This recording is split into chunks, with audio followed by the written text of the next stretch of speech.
ក្តីស្នេហាមិនដូចទេពធីតាសួរឲ្យនឹងបងសោយសុខនៅរាជឋានតែมันអាចមានស្នេហាបានម្ចាស់បងពិតជាចំណែកនឹងគេខ្លាំងណាស់ប្រទេសរបស់ម្ចាស់បងមិនខុសពីប្រទេសរបស់ខ្ញុំម្ចាស់ទេខ្ញុំម្ចាស់ក៏ដូចគ្នាតែធ្វើយ៉ាងម៉េចទៅព្រះពរបានច្បាប់រាជដ្ឋានបានចាញ់យុទ្ធទៅហើយទេពធីតាសួរព្រះពរបើសិនជាប្រគុណជាម្ចាស់ពិតជាទ្រង់រីអនុញ្ញាតឲ្យច្បាប់នៅរាជដ្ឋានអាចមានមនោសញ្ចេតនាសេចក្តីស្នេហ៍ដូចជាមនុស្សសត្វនៅនៃឋានកណ្ដាលមើលដែរទេពធីតាដឹងថាប្រទេសរបស់ម្ចាស់បងពិតប៉ុន្តែសម្រាប់ប្រទេសបានណាដែរទេខ្ញុំម្ចាស់ក៏គង់តែចង់សួរជាមួយនឹងព្រះអង្គបើសិនជាច្បាប់នៅឯរាជដ្ឋានអាចឲ្យមានស្នេហាពិតមែនតើទេពធីតាមួយអង្គណាទេតែអាចយកប្រទេសពីម្ចាស់បងបានក្រាបទូលទេពធីតាសួរ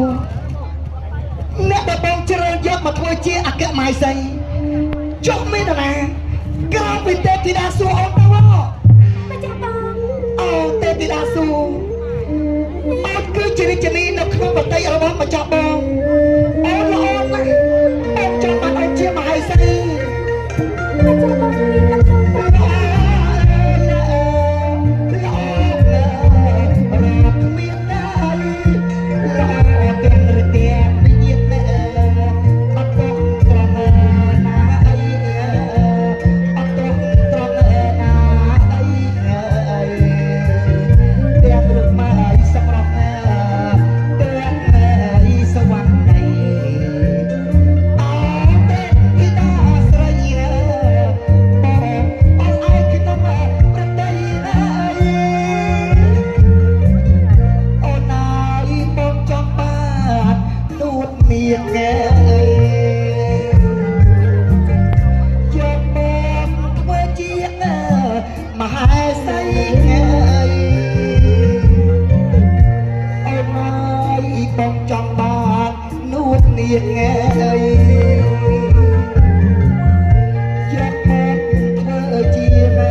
ជាម្ចាស់ប្រទេសរបស់